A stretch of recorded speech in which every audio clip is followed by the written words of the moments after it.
Hey guys, so this is Brian, and I did the unthinkable and I bought a new casita travel trailer. You guys probably don't want to see me in this video, so I'm gonna turn this around. This thing just got delivered today. It's brand new. I'll tell you guys a little bit about it, but first of all, it does not have much scent inside. I'm actually really impressed and surprised that the off-gassing is not terrible. It's a lot better than I thought it would be, given the TV is a little bit loose there.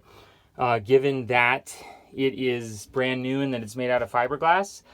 I mean, I don't know that I would want to sleep in here right away without off-gassing it a bit, but the windows have been closed on this long drive.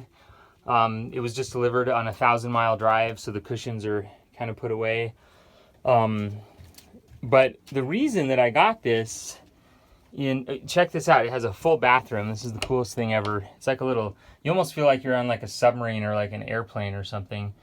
So it's got a shower, fan up there, a window that opens, bathroom, sink, full-on shower. It's like a whole wet bath.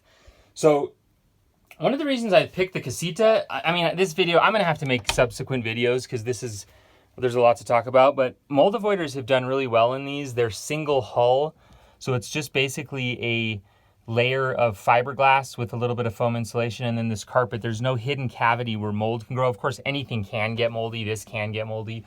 But as far as getting a really bad mold that grows in wood, it's just not really likely in here.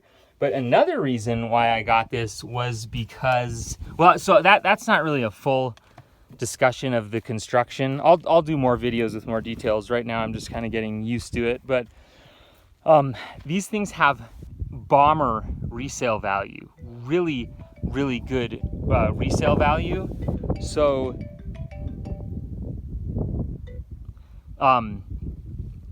what I've learned in mold avoidance is you really have to think about getting your money back out of what you're doing. We've had too many mistakes where you can't get your money back out. And what I really like about this is that the resale value of these is so insanely high. I mean, I've seen some that are 5 or 7 years old that are only selling for $3,000 or $4,000 less than brand new. So I mean, really, like, as far as the financial risk goes, there just really is not much financial risk. They're kind of like a commodity.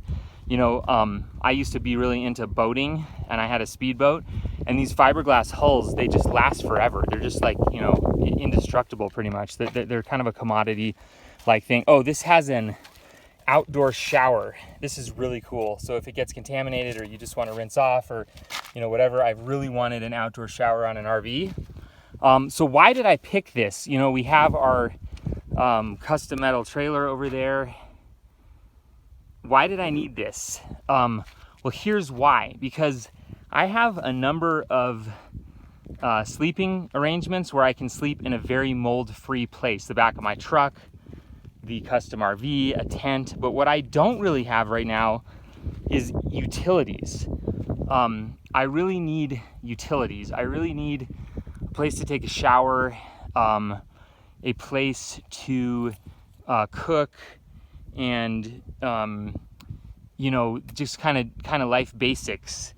So I'm actually going to be kind of using this in the opposite way that many mold avoiders use these. Some of these people who own these, mold avoiders, they don't use anything inside of them. They, you know, don't use the plumbing and they don't use the toilet, and that's respectable. I respect people who do that because they don't want it to get moldy.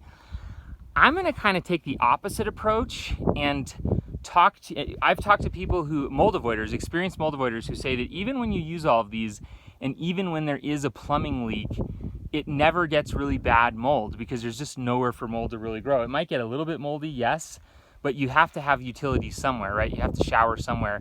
So I'm going to use everything in here, and I'm going to operate under the assumption that it is going to get a little bit moldy perhaps, but not terribly moldy. And so compared to like a normal RV, a normal wood RV, it's going to be nothing that bad.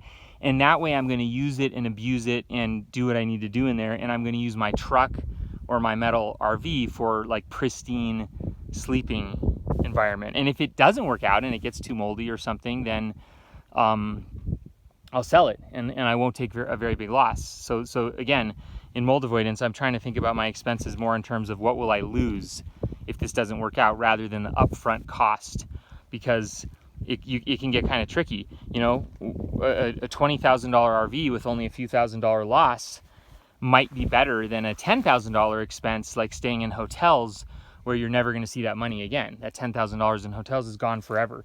So the math is a little bit tricky to try to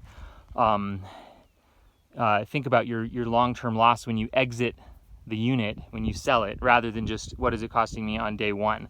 And that's something that I'm trying to get better at myself. So there you go, guys. Just a little introduction to the Casita travel trailer for mold avoiders. I'm certainly not the one that discovered that this was a good unit. I am late to the party. There are many experienced mold avoiders that have helped out and helped me understand why these are beneficial.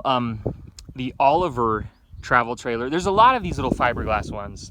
I like this one because it has high resale value. It's single hull. It's not a double hull, so there's no hidden cavity. It's just a very simple unit. They're commodity-like. You'll see them 20 years old, still selling for like a crazy amount of money. So I just feel like it's kind of a decent investment. I mean, sure, I'm going to lose some money when I sell it, but you know, it's not going to be as bad as it could be.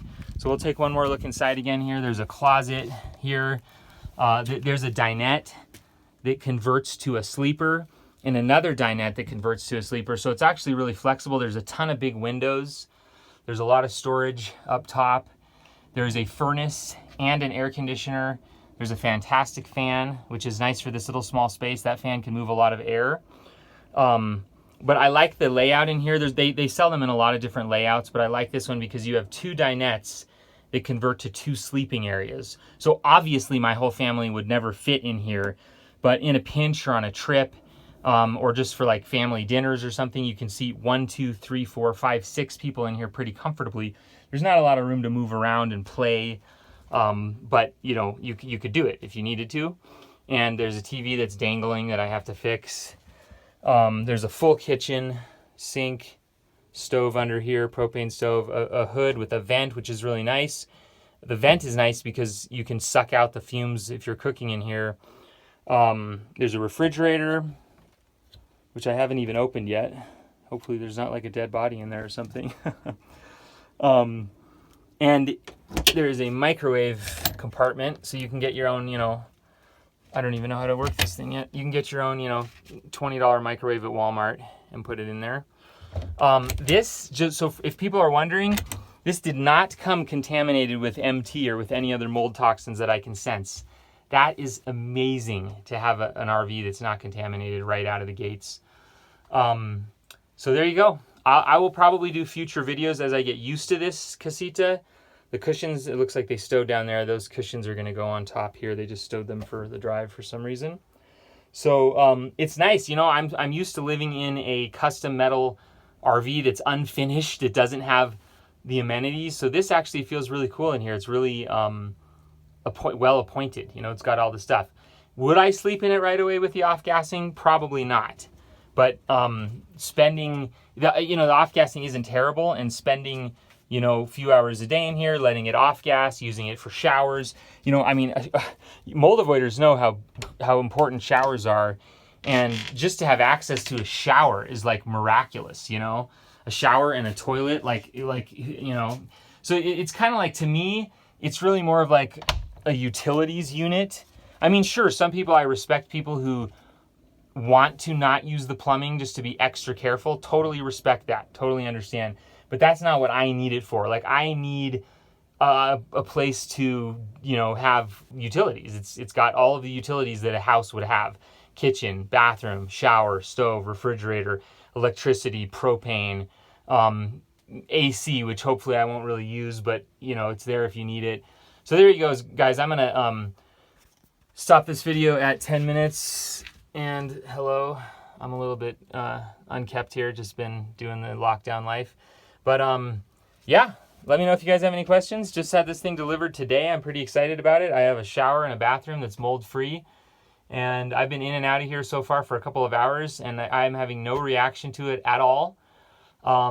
Just a little bit of fiberglass off-gassing, which again, I'm being completely honest, I probably wouldn't want to sleep in here right away. but I think something like 2 to 4 hours a day with the windows open and the fan on would be totally fine. All right, everybody take care. Oh, just a little disclaimer here. I don't even know what disclaimer to put on here. I don't work for Casita. I'm not a doctor. I'm not very smart. I mean, whatever disclaimer you need to put in there in our modern world so that everybody's happy, go ahead and do that. Let's discuss the construction of casitas next video. There's some interesting reasons why this is good for mold avoiders, and I would like to talk to you guys about that.